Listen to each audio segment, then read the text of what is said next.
Hello, guys. This is Devojyoti, and today we have a very special guest with us. She is Natasha.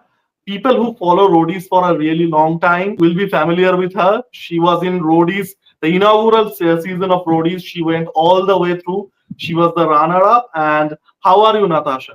Very well, thank you, Devajit. It's nice to meet you. Yeah, so me and Natasha, so we decided that we will be defeating Hindi imposition. So, and because we don't, neither of us speak Hindi very fluently, so we have to do it in English. This is not colonial hangover, okay? This is anti-Hindi, not pro-English, our stance. So you need to be very politically clear here. So Natasha, tell me about yourself. I was binging Odisha. So you got selected from Delhi, right? The Delhi campaign. Yes, I was. So, are you originally from Delhi? So my dad was born and brought up in Delhi. His family was basically from Delhi. Pakistan. My dad's ancestors were from Pakistan. They settled in Delhi after the partition. My mother's family was from Goa, South India, really, and they traveled a little bit when I was born, and then they settled in Delhi when I was 3. And so I've been in Delhi since I was 3, and my sister was born there. So we've been there for most of my life. Yeah. Okay, yeah. So I'll going to Roadies once. But how was like growing up in Delhi? I guess you probably grew up in 90s, I guess, 80s and 90s. 80s and 90s, yes. It was interesting. Actually, I saw India used to be a closed economy before mid 90s. And so I remember growing up in a Delhi, which was sort of, in a country which was sort of trying to find its feet and identity and stability and culture, really going back to our roots and really bring back sort of, what do we stand for as Indians? What is our value system as Indians? And so I grew up looking. No worries. So I grew up, seeing all of that. And we used to have only Doordarshan, right? DD network. And so there was a lot of really nice government campaign about family values and social systems and things like that. So I quite enjoyed it. I mean, you don't, when you're growing up, you don't have any perspective of options. And so you enjoy what you're born into the best. And then when the economy opened up and we had like all kinds of channels coming in, MTV was one of them that came in. I was brought up in, my parents sent me to a convent school. So we were educated in English. And even though I grew up in Delhi, English was my sort of first language. And I can speak Hindi, but it's not like Hindi. Same with me. I mean, I don't have any political stances about what should be spoken or not spoken. It's just what you've grown up with, and as long as you can communicate with each other, whatever language works is good for me. Exactly. And then, so for MTV was introduced in my life when the economy opened up, and I was very heavily into music as such, and so that became one of my favorite channels. And I used to run home from school and park myself in front of MTV eating lunch and things like that. So yeah, I mean, I quite enjoyed, and I saw the shift in the culture because of globalization and opening up our economy, and how culture and tastes and sensibilities changed over time because we got influenced by, and we opened up and sort of embraced global cultures as well, right? Like, so Indians are very open to seeing where we can thrive and how we can thrive. And so again, it was a government sort of initiative. I remember that conversation quite heavily for a year before we actually ended up opening our economy to the globe, where they were considering what would be good for the economy. Should we stay closed? Should we open up? And globalization was the best sort of forward. We shouldn't be left behind. And so if we're doing this, then this is what we have to be mindful of, right? Like, so we don't want to lose our roots. We don't want to lose our identity. We've got it back, but we should also expand. And so I really enjoyed growing up in India, and I really value sort of the experience I've had. And then, of course, after I did my education and I went to college, I moved around. I lived in different parts of India. So for work, it took me around India in different, North India, South India, wherever. And I love traveling, of course. Everybody knows that, I think. So I've traveled all over India for various kinds of little short trips, long trips, travel shows, things like that. So it's been fun. So yeah, you mentioned that you saw both sides of the coin, right? You saw the cultural shift. For me, it's a little bit difficult to understand because I only saw the post-liberalized India. I was born in 1996. So Wow. you mentioned MPV, yeah. So on the Roadies audition, you mentioned that you were big on bikes, right? Yes. Now I'm not sure how. Now obviously I saw my generation and how like sort of the biking culture evolved.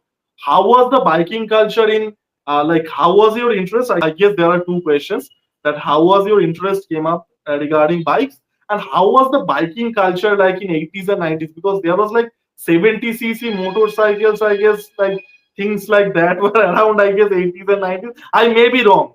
Again, this is very post facto, so please tell me about that. When I was very young, I just remember my dad used to have a scooter. That was the first vehicle that we had. It was one of those geared scooters, and I would stand in front of him with my hands on the, on the accelerator and whatnot, and pretend that I'm riding with him. So for me, it was a two-wheeler experience, really. But then once my finger got jammed in between the brakes and the thing, so I started moving my hands. But that fun, that feeling of like, being on a two-wheeler and the wind in your hair and just sort of weaving through traffic, I remember that sensation when I was very young. That's how I got introduced to that sort of feeling.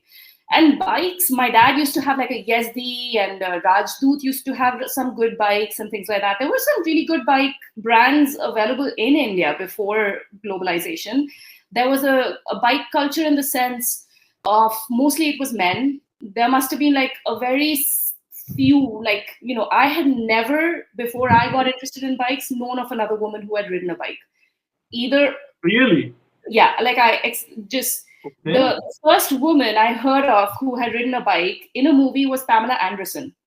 And this was in the 90s, I think, late 90s. Yeah, that was, I think, in Baywatch, I guess. No, not Baywatch. She was in Baywatch as well, but she had done a movie earlier than that called Barbed Wire. And the movie itself is really bad. It's really crappy. Yeah, it's that sort of the exploitation type of film. Yeah, I have watched it. Right, but then there's a scene in which she's on a very nice sort of cruiser bike, and she's riding a bike all by herself. And as a little child watching another woman for the first time doing something that was completely sort of out of the box, it blew my mind. It was just like something just clicked in my mind. It's just like, I have to ride a bike. I want to ride a bike. I was already very athletic as a child. Throughout my life, I've been very athletic. I've been very good at sports and stuff like that. And I used to ride my cycle. What sports did you play? Everything. What are you interested in? Huh? What sports did you play? Well, like, did you pursue sports professionally, or like it was on just basically on the level of hobby? So I ran for Delhi State. I was an athlete in high school, and then in university, I ran for Delhi State as well. In school, I ran all the races, 100, 200, 400, 800, 1500, 5 kilometers. I did all the track and field events. I played a lot of team sports. Throw ball was one of the big ones where I was the captain of the team as well. Over the years, we won the championship. Basketball, football, tennis, badminton. Like literally, if there's a sport out there, I'm going to play it. Like, I'm not very good at table tennis and I'm not very good at soccer, but all the other ones, they were pretty fun. So, and I had a natural talent for it. I don't know. I guess me personally, naturally, I was always inclined towards sports and just being active. And, when we were growing up in Chambod village, there would be this friend group of mine, and we were some guys and some girls. It was a mix, but the boys would get like, sometimes they would play cricket, but mostly we would have like this tennis ball and we throw it up in the air and catch it or whatever. And so we play catch together. And I was as good. In fact, if I can say quite confidently, I was better than most of them, even the boys, And I just liked that feeling. Like, I liked being good at it. It was easy for me. And I enjoyed sort of playing sport and riding my bike. I used to ride really fast as well. I used to run really fast. So for me, it was sort of like this natural, I suppose, like, even if I haven't seen a woman riding a bike, even if there's no example of a woman riding a bike, just because there isn't an example of something that I feel like I want to do, doesn't mean that I can't do it. And luckily, I was brought up in a way that allowed me to explore things.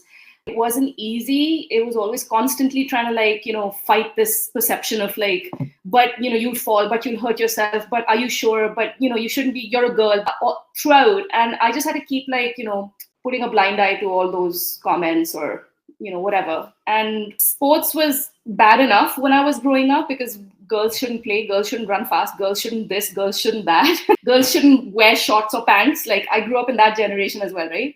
Before modernization, it was like there were it was quite Yeah, different. girls were judged based on the size of their clothes. Yeah, even that, even today, it exists. We have come that far. Yeah.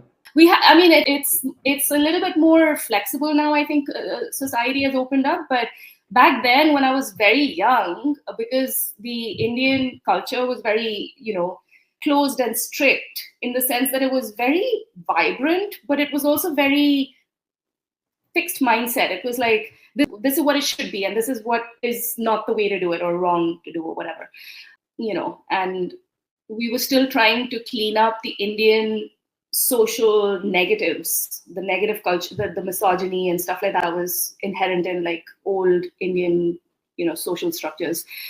So I was born in that shift of time, which was great. And for me, it was always sort of like, it was never a fight. Like, if you say I can't do it, I'm going to prove you wrong. It was more like, I want to do it. I don't care what you think, And so I would go ahead and do it. So yeah, like there was a bike culture. It was mostly for men. There were some really nice bikes. The Royal Enfield was always around as well, I think, for Yeah. decades and stuff. So Hero Honda came in. I think when globalization happened, Honda came in and had this partnership, and so then Hero Honda became one of the best known bikes because they had made bikes that focused on the average commuter in terms of price, but also in terms of maintenance. They were like really low maintenance bikes. All the other bikes from the past, you needed to understand bike And mechanics. Ridiculously high mileage. They would break down nearly, whatever. Like you'd have to know a little bit about bike mechanics to be comfortable to take your bike on the road. Because if you break down, then you have to fix it yourself. But with Hero Honda, that worry was just completely gone. So your bike would never break down, literally. So they were very successful, and because of that, then I think they just sort of took over the market. And by the time I was in university, I was in 2001 is when I went to college, and 2001 is when I got my first bike. My father got me my first bike, and that was... What was your first bike? It was a Hero Honda Passion. He could have bought me the CBR, the CBZ. What was it? CBR? What's that? Hero Honda CBZ. I think it was CBZ, I guess. Yeah. It's been a while. But that was too high for me. So I settled for the Hero Honda Passion because, again, it was like, this is the first time I'm riding a bike. I myself had like these, can I actually do it? Because I've never seen a woman do it. And all of the thoughts that people tell you, like bikes are heavy, bikes are difficult to manage and all of that.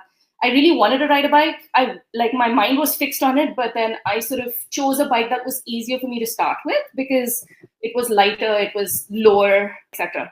Of course, in 2 years, I was just, very confident and sure, because by the time I had, ridden my bike to college every day and back and on my own and gone off on these adventures on my own within Delhi streets and stuff like that, I knew what handling and riding a bike was quite well. So then I was riding other people's bikes, friends' bikes, Enfields. And then, of course, Hero Honda Roadies had Charisma, which was their version of the super bike, right? Like the fastest bike on the streets at the time, apparently. I don't know. I mean, and it was heavy and it was higher and all that. So that was an experience as Well, well. I think it was the dream bike for a generation because of For Roadies and because of the first Doom one. Yes, that's right. Yeah, absolutely. Because not only was it stylish, but it was also more powerful than all the other commuter bikes that were out there. It was less powerful than an Enfield. Enfields were 350 and 500. This was 200 and this was a 240 engine, I think, 240 cc or something, somewhere there. So it was half that of an Enfield, but it was zippy, it was fast, it was very fun to drive. And again, Hero Honda, so like really good mileage and really good low maintenance and all of that stuff, right? So it was one of those dream bikes, like you're saying. It was quite nice, yeah. And then the skirting on it, they made it look really nice, like a little sports bike, right? Like you could take a picture with it and feel happy that that's my bike. Yes. So you mentioned now we'll probably move to the roadie stuff. So you mentioned that you loved watching MTV, right? Growing up, and I think MTV brought a cultural shift as well, right? In Yes. terms of promoting music as a visual thing, right? Not Yeah. just hearing, but like watching songs. And Absolutely. obviously the DJ doll stuff happened, like the sexualization and everything. So now MTV, probably people who like watch MTV now, it was completely different. It was like a hip music channel, not this reality show thing that has unfortunately become. It was actually a So music now, channel earlier. Yes, that's right. I mean, there was actually yes, music. so now it's completely like a reality television, That's right? right. Yeah, It wasn't that. MTV actually, there was a time MTV was cool, not like a drunk uncle at a party. Let's say, let's put it that way. So, like, now let's move to Roadies. The original Roadies started in 2003, right? Like, let me tell you, like, how did this auditioning process become? Because Roadies auditions became more popular than the show itself, right? In later seasons, the probably people are probably more interested in watching auditions than the actual show. That includes me as well, right? Okay, so like, how was the auditioning process? Like, how you get to know about this show? Obviously, you got to know because you are following MTV and stuff. So tell me about the auditioning process and like the selection and stuff. yeah, for sure. Because I went for the first season, there was no concept of what this show was before my season, right? So it was a whole new thing. And by the time I was in university, I was watching MTV less and I was out doing things more, right? So MTV I grew up with when I was in high school and when I was younger. I still watched MTV, but it wasn't like I'd have more music on my headphones and I would be out doing things, right? Like my Walkman and headphones and stuff like that. Yeah, So Walkman. Now this is a concept that dates us. Like when I was a kid, yes. I saw Walkman. So we have lost like these technologies from our life, right? So it Yeah. was like a blast from past when you mentioned Walkman and stuff. Yes. That was another cool thing to have. Like your Walkman would be always sort of attached to your belt or your jeans or your pocket. And I'm pretty sure like people will be there are some people they will be googling Walkman. They have no idea what it is. so my Walkman was a Sharp. The brand was Sharp, which was one of the really good sort of sound quality brands. Sony was very big, of course, and there were others as well, but Panasonic was also there. But so I was very happy with my Walkman, and I would have my bag with my books, a set of batteries just in case my batteries ran out. I'd have a new set to continue playing my music. Double A, two sets of double A batteries or three sets, I don't know, and a couple of tapes. So every day I would select from my collection what music I want to listen to. Each tape would have like one album, so about 6 to 8 songs on one side, so about 12 songs total on one sort of cassette tape, right? And so my bag would get too heavy, so maximum I would take 2 or 3 tapes a day. So every day I'd have to like think about, okay, well, what music do I want to listen to? What would I want to listen to after college is done or whatever? So that was, and of course my generation grew up like that. It's not just me, but that's what I was living. And so I would be out mostly. I wasn't really sitting in front of the TV anymore. My neighbor Ankit Malhotra, he's living in the US now as well, he wanted me to teach him how to ride a bike. He's a few years younger to me, and by the time I was in second year, this is before Roadies, right? So like I have had my bike now for a couple of years before Roadies actually even happened. And I've been riding every day, and people in the neighborhood have already seen, like, they're just like, oh God, she's riding a bike, and aren't you afraid? And like all of Because that. got bird on a bike in 2001 is like unicorn, right? Exactly, like a unicorn, exactly, right? So there's like, so I'm already sort of famous in my community. Like, oh my God, she's riding a bike. I'm famous in my university because I'm riding to university every day on a bike, etc. So Ankit Malhotra, my friend, my neighbor, wanted to learn how to ride a bike, and he wanted me to teach him, and I taught him. And he learned how to ride a bike. Not only did he learn how to ride a bike, but he learned how to ride a bike from a woman. So that was like a fun little caveat to it.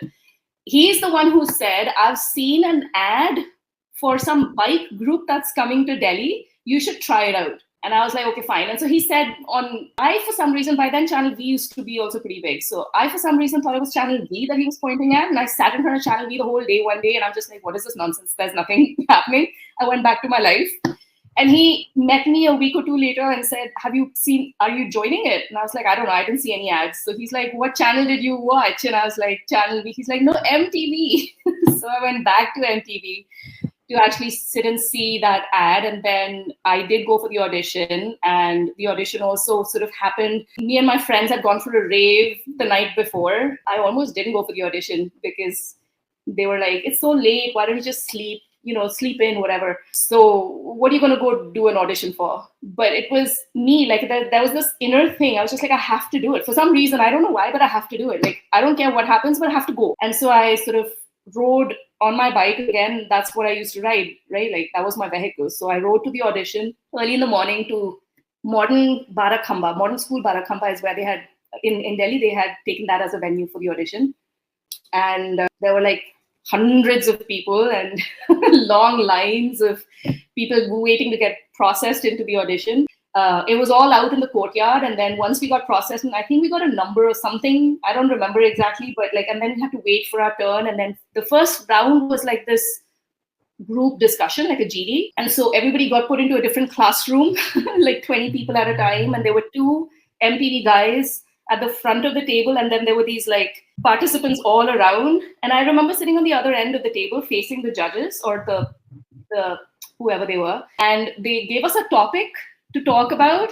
And literally, as soon as they said, okay, fine, discuss, everybody started talking. And I think my expression was like, my God, like, what's going on here? It's like a crazy The topic. I don't remember the topic. I just remember as soon as they said discuss, everybody started like yelling their thoughts about it. And I was like, oh my God. But I found it funny. But so my face had like this expression of like, this is crazy. And this is funny. And I exchanged like a look with the judges. I'm like, oh my God, like, you've got like this is weird. Like you've got a weird task ahead of you to choose somebody from this crazy like fish market. So anyway, and I said something, etc., whatever. For me, there was nothing to lose. I was just living my life anyway. So for me, it was like I just showed up authentically as who I am. And I think that's what probably made me stand out from everybody else. And so they selected me and they called me back for the next round. And then I think there were like 3 or 4 rounds of shortlisting, the last one being like an interview. So Raghu Ram used to be the creative director at the time. So he was actually standing outside the interview room with a camera to get my reaction or the participants' reactions of like, how do you feel after the interview? Do you think you'll be selected? Or some question he asked, I don't remember. But he was like standing out. He wasn't part of the panel. At the time, I don't remember the name of the guys. I can see their faces in my head. But like, there were like 3 or 4 people in that room. One of them was, I can't remember their names, but I can see their faces very clearly. I think the thing that you mentioned about like putting a microphone in front of your mouth and like asking what was your reaction. Ayushmann Khurrana did that in later seasons, right? Okay, yes. So something like that. There we go. Yeah. So anyway, how was the audition? Did you get bullied? No, it was very different. I mean, so the characteristic of getting bullied came up later on. My season was very different. They Yes, didn't yes, absolutely. I just joked, and it was very obvious that they are playing up to the camera and everything. Yeah, absolutely. Yeah, please To go be ahead. honest, I have to say I was very happy with my experience on Roadies season 1. It was life-changing for me in so many ways. And then we formed such deep connections, right? Like the bonds between all of us, they still exist. We're all very good friends still, but life sort of takes us in different directions and we live our own lives. But, we're all still very connected. But the show itself started changing format and taking a different commercialized route, which then I watched the second season. I'm just like, didn't resonate with it. It didn't feel nice for me to watch the second season. By the third season, I had sort of personally decided I don't want to watch Roadies anymore.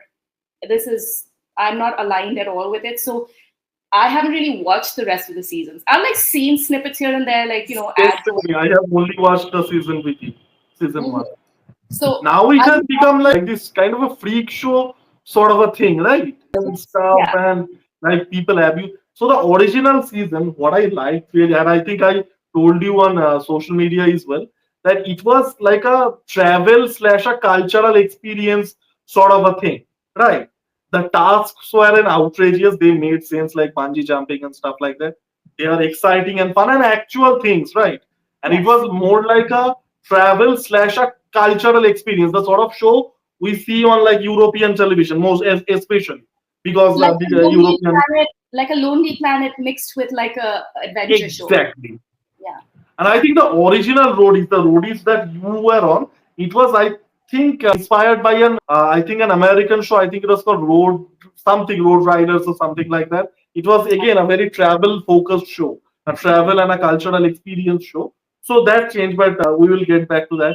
So, like, when you get that news that you will be like you are one of the contestants that has been finalized, and how was the process? After that, it was in front of camera, but like, yeah. Yeah. So from that last interview audition, they said that they'll get back to us in like a few weeks or whatever, right? And then a few weeks passed, and then some more few weeks passed, and like more than a month passed, and I didn't hear anything. And so my parents also started saying like, it's okay, just let it be, like, don't worry about it. And I started telling everybody, stop talking to me. I am focused on the fact that I know that I'm going to be on the show. I don't know how, just stop talking to me. Like, take your pity and go someplace else. Like, it's going to happen. And so for some reason, I just believed it would. And it took way longer than what they had said that it would be. But finally, I did get that call. And they're just like, you've been selected to be part of the 7 participants. And I just remember, because there used to be landlines, right? Like at the time, I didn't have a cell phone. They called me on my landline. And I was, yeah, exactly, The keypad one, yeah. That one. And my sister was there, and my mother was there at home, and I was just so excited. I was just like, and then so they called me, and I got in, and then they're like, okay, fine. They're gonna come with a camera crew to the house to do a little sort of filming of me in my house with my family and things like that. So when can they come? And so we set that up, and then the next time that they came, again, there was a lot of time that passed, but then the next time they sort of showed up in the house and did a little interview of like, well, this is where I grew up, and they shot me riding my own bike in my neighborhood and things like that. So, and then from there, again, some time passed before they flew us all out to Chennai to flag off. So that, from audition to actual flag off, was at least 2 months, if not a little more. I can't quite remember, but it was a long time. Yeah. Okay, so I think it was aired much later because that's how television worked at that time. So at at which time of the year we are talking about? It was 2003. Like when this filming happened? I was in second year of university, so 2000. The year is 2003. I'm pretty sure about that. Like Yeah. what month? Because Wait, so the first Roadies aired on October of 2003. And at that time, television, like everything was short, few months between filming and yeah. like So what happened was actually the year before that, in the fall, is when we were on the trip. Then when we came back, we had at least half a year, if not more. And if you're saying it was October, then it would have been 10 months before we actually saw ourselves on TV. So we came Okay, back. so it was on fall 2002. 2 is when Okay. we actually were on the journey. It was in the fall, so there was all of that monsoon rain and sunshine Yeah. and the of weather.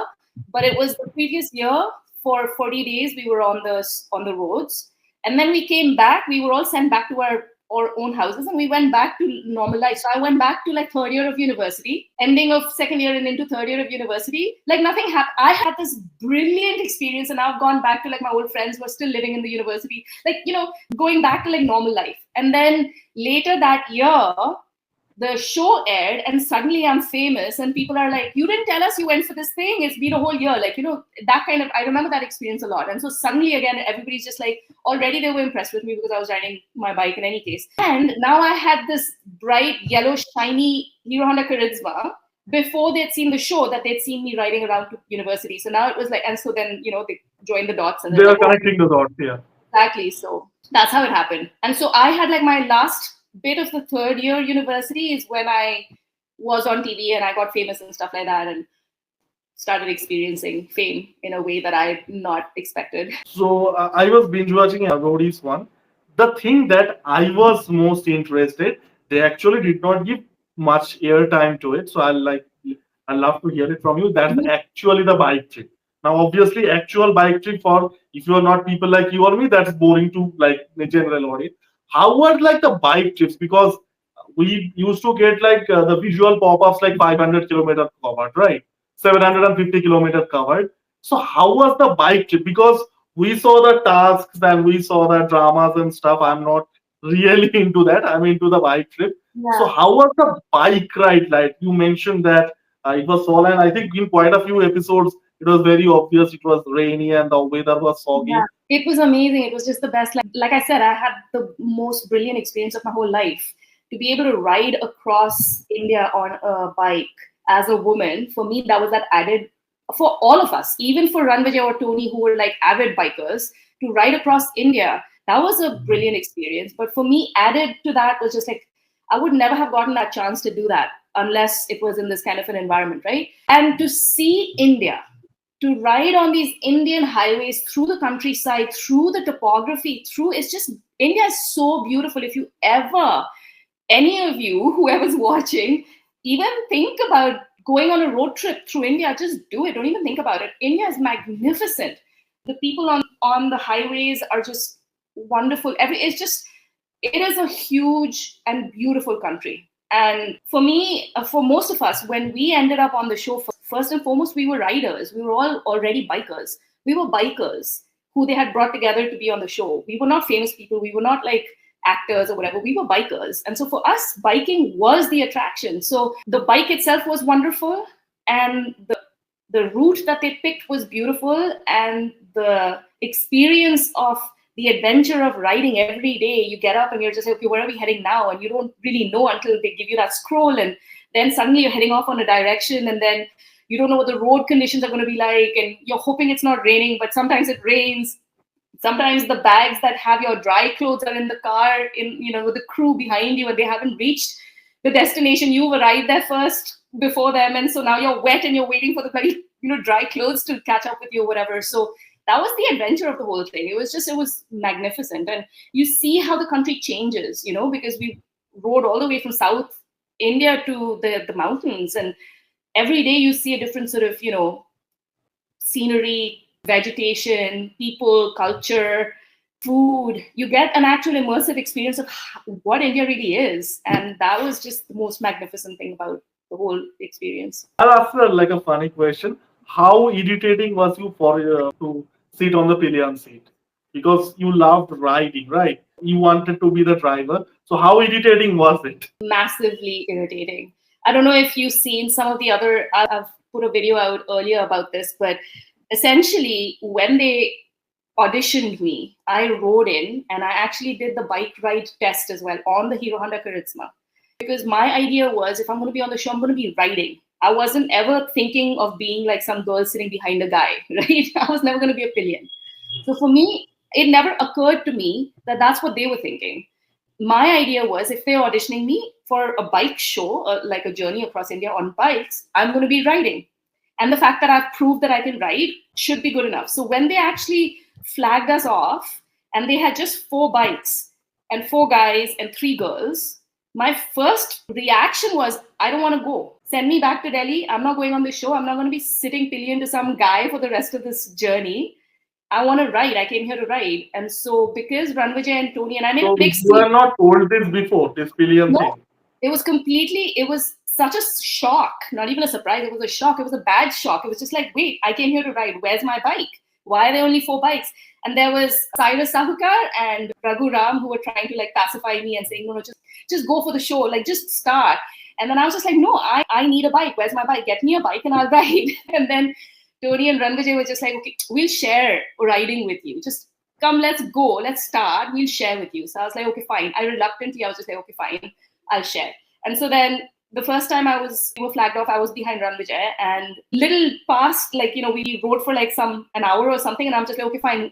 I want to ride now. So Ranvijay switched with me and, I rode. And then that was great. And then the next day, I think they thought, okay, ek bari isne chala liya hai, so that's it. Like, she'll be happy. But no, I was just like, no. And who am I riding with now? And we're going to split. And so like, I made sure that every day I got to ride, but like there was also this part of like sharing. So I was pillion, which actually created a deeper friendship and bond between us, to be honest, because if they hadn't let me do that, I would have not continued the show. I would not have been on the show. But also it showed like, we are a team. We're going to do this together. So what do you need? And what do I like? How can we work together? But I was very pissed off with MTV. And forever I was pissed off with MTV because I could have ridden my own bike that whole time. All the guys could have ridden their own bike the whole time, but we had to share. So yeah, irritating for sure. So yeah, I think they should have told you before this. So what was your strategy? Like, what you guys had the strategy as riding the bike? Obviously in the show we saw it was like task based and you had to like solve clues and all that. So how was like the journey like? Because like what we bikers do, we have like 2 things, right? A, we go by time. Like this is 11:15, we'll stop by 12. And another thing is the milestone based. We'll stop by that Dhaba. So what was like you guys had as a plan? I think it was different for different days, depending on, because some days we were riding just 250 kilometers and some days it was 500, depending on where the next destination was.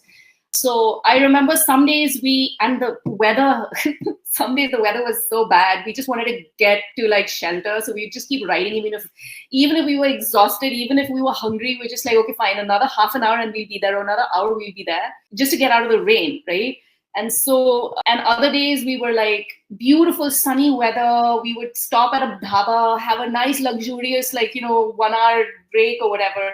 So it was different. And so, yeah, I think every day we would like together figure out, okay, fine, this is how much we love that person as a friend to be on that group, right? Otherwise, it's not going to work out. You're going to ride thousands of kilometers without having some sort of a chemistry. And I don't necessarily mean that like a romantic chemistry, even like a bromance thing. Without that, it's impossible. You are riding with that person for thousands of kilometers. So, like you mentioned that it was in fall and like the heavy rain. Like, did you guys were given like any safety velvet or anything? Because things like that can be dangerous. And in 2001, I can understand the bikes with the brakes and stuff. They are obviously not as good as they were today. Now, obviously, again, post back to sort of a thing. So, like, how was the experience, like in terms of safety? Because 500 kilometers, obviously, you did not know the terrain, you do not know the path, and obviously, the raining happened. So, how was the safety part? Mostly it was fine, but some days we were going through really bad roads where once I remember, in fact, there was a stretch of like, I don't know, a few kilometers of road that was so melted that it literally felt like we were going on the surface of the moon. And you just had to keep riding, otherwise you would fall, because there's no place to put your leg down or whatever. The holes, it was so melted, so deep. Another time there was such a long traffic jam that we had to ride with trucks, like it was all stuck. So all the bikers were sort of riding on the muddy side off road, right on the side of the road. And so we were riding, and then to get back on the road, we had to sort of, there was like the tarmac was that high compared to like the mud. So we had, and like high, not like a slope where you could ride onto the thing. It was like we had to jump like the onto sharp the height, yeah. Sharp high. So, and that's the first time I'd ever done something like that. And I was riding at the time, I remember. And, so Tony and Ranvijay were always very helpful, giving me pointers in terms of like, how do I do it? But I had to still do it myself. And I'm shorter. Like Tony and I are the same height. So if he can do it, I can do it. So anyway, the whole thing was like, there were a few moments where we didn't know how it's going to end up, but we just went with the flow and it was always fine. I had an accident once where I got burnt on the silencer. We had just arrived in some village we were supposed to stay in, and we were wearing shorts and stuff, right? And we'd just gotten off the bike, parked and just gotten off the bike. And there was this crowd of villagers who were waiting for us. But because it's like cameras and stuff like that, they thought, I don't know who's come, right? So like suddenly they were like coming towards us, and we got so taken aback because at the time we hadn't experienced any fame or anything, right? Like this is the first time we were just riding, and so they were coming towards us and we moved back. And so all of us moved back and I was right next to the bike. So I moved into the silencer and I got burned. So there were some accidents that happened here and there, small ones, but I think Ranvijay once fell off the bike as well. Like he was riding and that was on show as well. Yeah. Well, they showed that as well. Yeah, I think they didn't show a lot of it, but yeah, that I think they did show. So small, nothing major at all. Small little accidents here and there, but not even accidents. Like my burn was one, and then Ranjit falling off was one. Other than that, it was just basically just the condition of the roads that we didn't expect, which was like, I just remember that riding through that phase where it felt like you're riding on the moon. That, you can't even imagine how a road can actually be like that. Like, how did it become like this, Yeah, so we didn't have any safety gear or anything either. And at some points, we were like, all of us riders together, but the crew was somewhere else. They were either ahead of us trying to get the location set up, or they were behind us so sometimes we would be on our own as well, just heading in that direction. So yeah, it was interesting. It was an adventure. I mean, that's how an adventure is, right? Like that's the whole point of it. You just ride the bike, whatever happens. Yeah, exactly. And then you feel so good and when you come through these unexpected, weird, challenging situations, when you figure out how to manage yourself through it and you come out of it, you feel very proud of yourself. And so every time with like cameras like surrounding you and you're in your face, how tough was it to deal? Because you don't come from an entertainment background, so I'm pretty sure you were not accustomed to this kind of thing. So how tough was it? Because I have spoken to a lot of people that they actually affect their mental health actually to the point. It's like the feeling of being exposed. So how did you deal this? yeah, that is a really interesting experience because I think different people go through it differently. And for me, I just remember thinking I just have to show up authentically and honestly. If I show up completely as myself, then I don't have to worry about what. And growing up as a girl who was a little bit different from the average anyway, I had a lot of experience with that emotion of like, I don't care what people think. I just have to show up for myself anyway. So I think I just took that and sort of highlighted it for myself in that experience of like, I know that you're watching me. This instead of people, now it's cameras, but it's still through the camera, you can feel the people. Like it's still people, right? So for me personally, it was just this really sort of centered decision of not pretending, not showing up as somebody I'm not, like being very mindful of being honest and being very mindful of just showing up as who I really am versus some character or something that I'm playing, which I think kept me sane through it. But even then, sometimes how to behave. Like, especially when you go to a convent school, you're really taught how to be very careful of the environment you're in and how you present yourself and stuff like that. So I think that education also played into it where I was, it's kind of like you're not completely free all the time. Even though you are honest and authentic, you're not necessarily completely free. So because there's a responsibility of representation as well. People are watching you, and so they're going to look at you and take you as an example of that you're going to affect culture. That you're going to affect, and in school, being an athlete, being a council member, a sports representative, and all that, I was already in sort of leadership positions where I was in that role where I knew that I was setting an example for other people. So if I did something, they would do it. If I didn't, they would, that kind of thing. My personal experience was like that. So I think I just took that into it.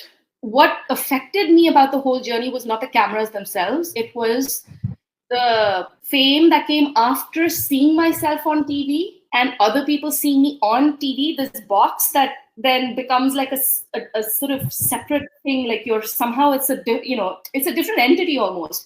And then when people start seeing me on TV and then seeing me in reality, and those conversations and those interactions, it's like something shifted. And that was hard for me to deal with because it was like people weren't just being themselves with me anymore. There was a disconnect. It was like I don't know. So I lost a lot of trust and faith in the way people were coming to me, and if they actually genuinely were coming to be connected with me, or if they had some idea of who they thought I was, because there was a lot of that happened as well. They see me once, they think they know me, that kind of thing. So there was a lot of distance that got created between me and people in general over the next few years after fame. That really affected me.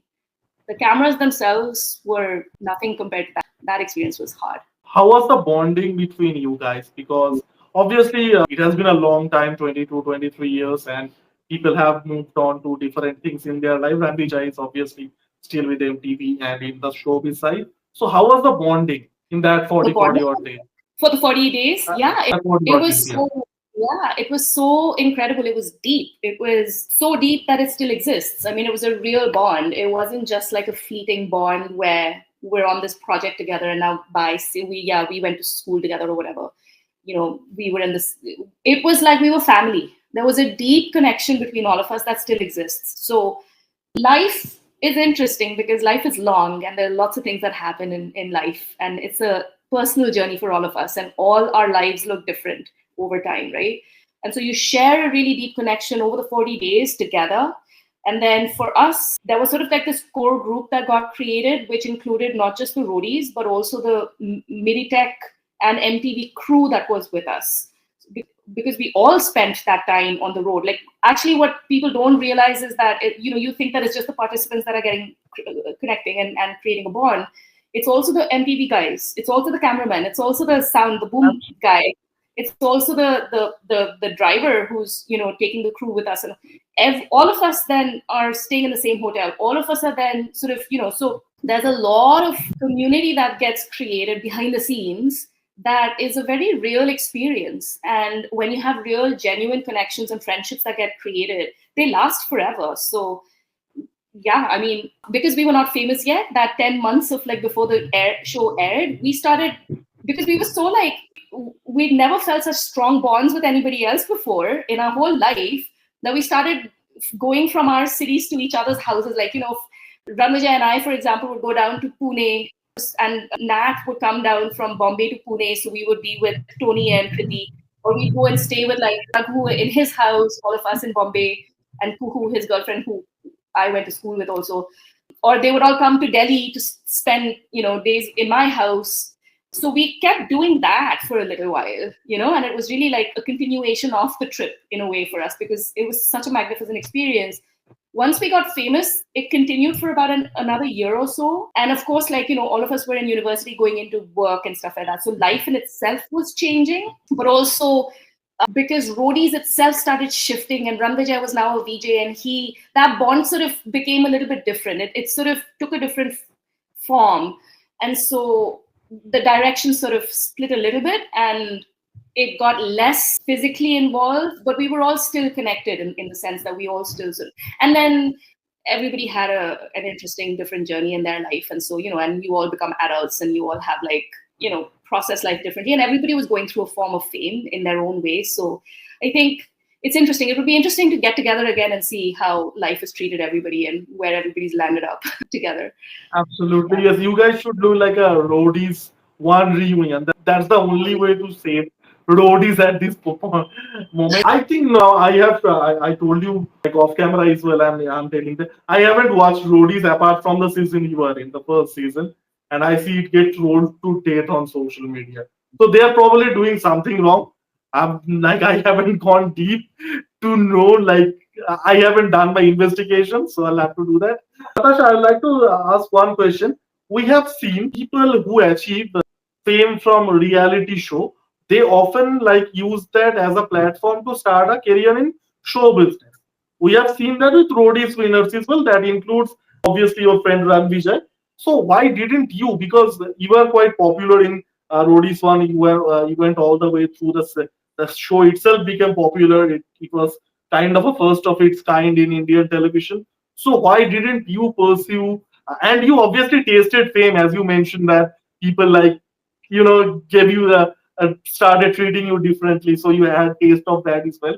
So why didn't you pursue a career in entertainment? I actually did try and see where it could take me. It started with MTV calling Ranvijay, me, and Tony back to Bombay for auditioning to be the host of Roadies 2. Ranvijay was selected because he was really good in Hindi. Tony and I both didn't speak Hindi. I speak better Hindi now because I've been, maybe not actually, I don't know. But Tony and I were like really broken Hindi, right? And so they wanted to shift the format to Hindi. My season was in English. It was an English season, so I was just myself. But to host in Hindi, a language I wasn't comfortable with, they called us for a screen test. Tony, I, and Ranvijay were called for a screen test together before the launch of season 2 to Bombay. And I remember, Tony and I were taken outside, and we were sitting on the stairs, and John Abraham was on the gate, MTV office this is, and he was like, there were lots of people at the gate asking for his autograph, and he was there, like, signing and whatnot. And we're in the showbiz world getting shortlisted or screen tested for like, becoming a VJ on MTV, which I thought like, because another thing is people think that, Ranvijay won season 1, but that's fabrication that the show made so that they could sell. Actually, I was like, I did not want to bring it up, but technically the first season, the way it was structured, technically there were no winners. Exactly. All of us won. So anybody who ended the show was a winner, declared a winner. And there were 4 of us who were there from the beginning to the end. There were 3 vote outs. The 4 of us were there from the beginning to the end.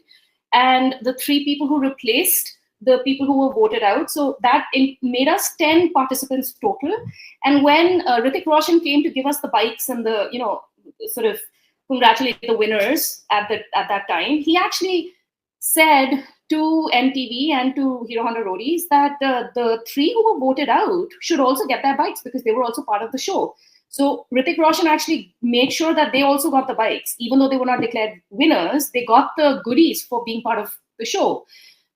Ranvijay, Tony, and I were called in for the audition. Ranvijay was selected, and then when they launched season 2, suddenly they spun this story about how Ranvijay was the winner of the season, and I was a runner-up or something. It wasn't like that at all. Yeah. Exactly.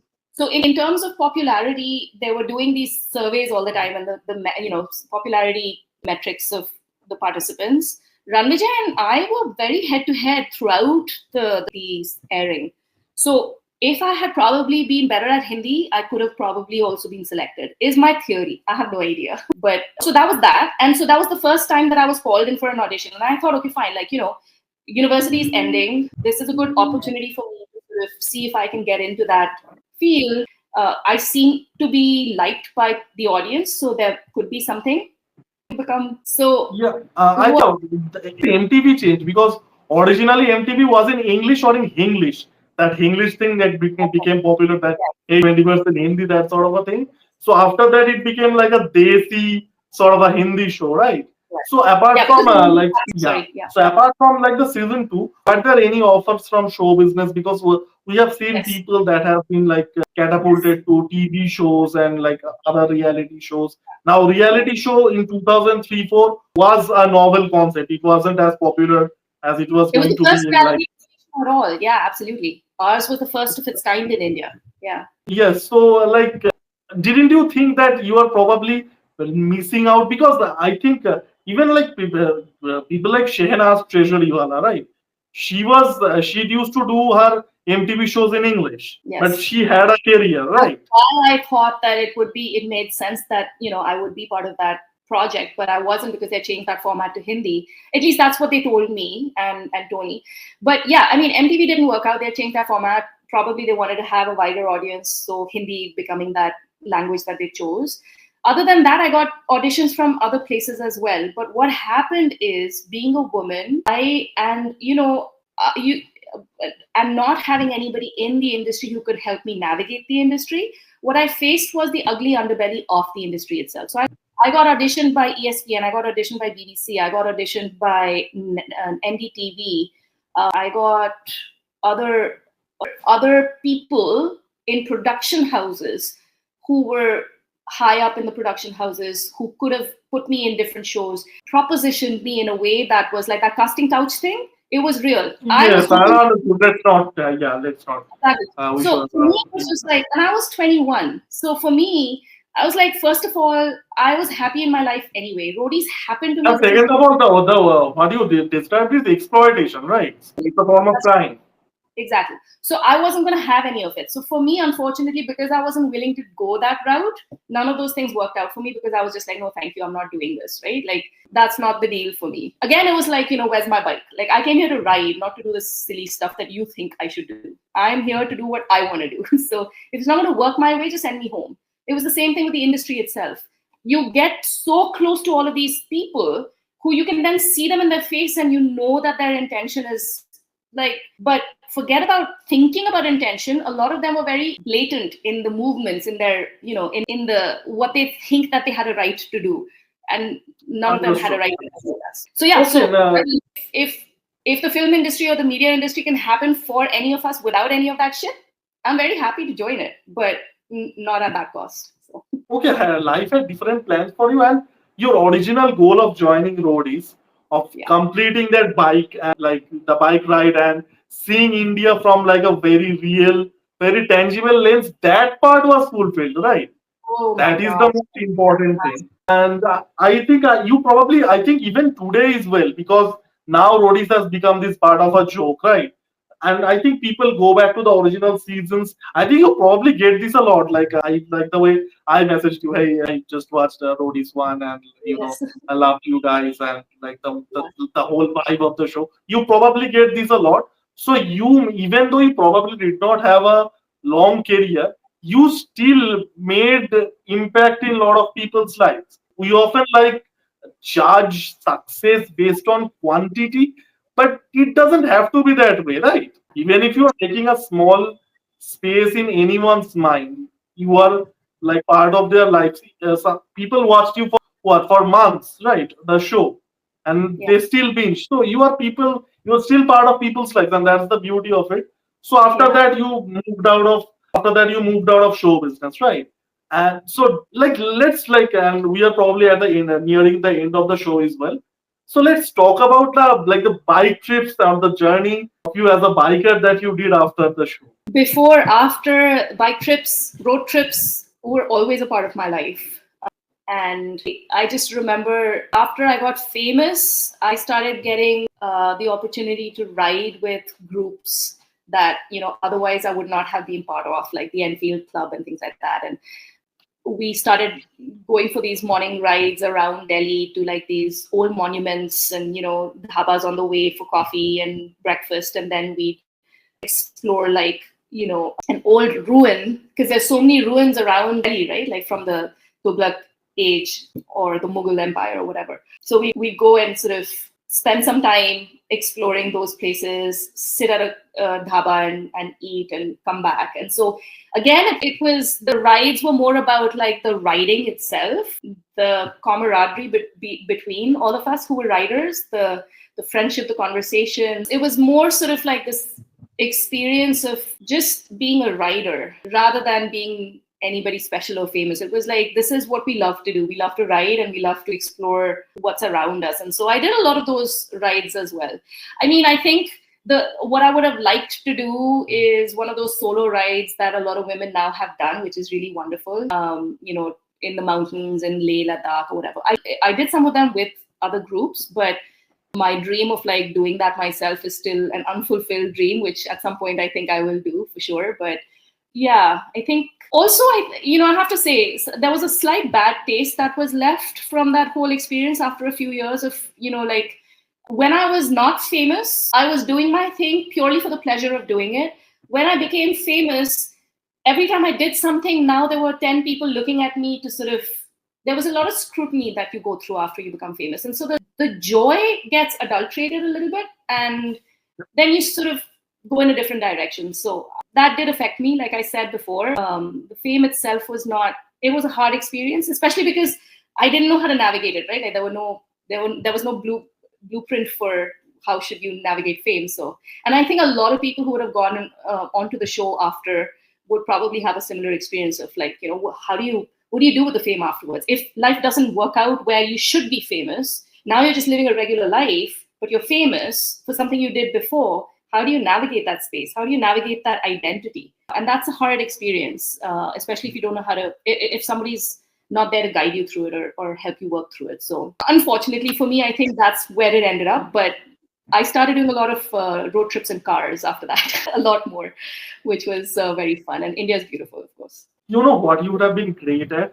Now, obviously, now these biking vlogs are super popular in YouTube, right? If the biking vlogs are like around, if YouTube was around in like early Yeah, 2000, you would have yeah, killed it. You yeah. would have absolutely killed it because like you have passion for bikes, you love riding, and obviously you have experience in front of camera as well. So the performance aspect would have been there as well.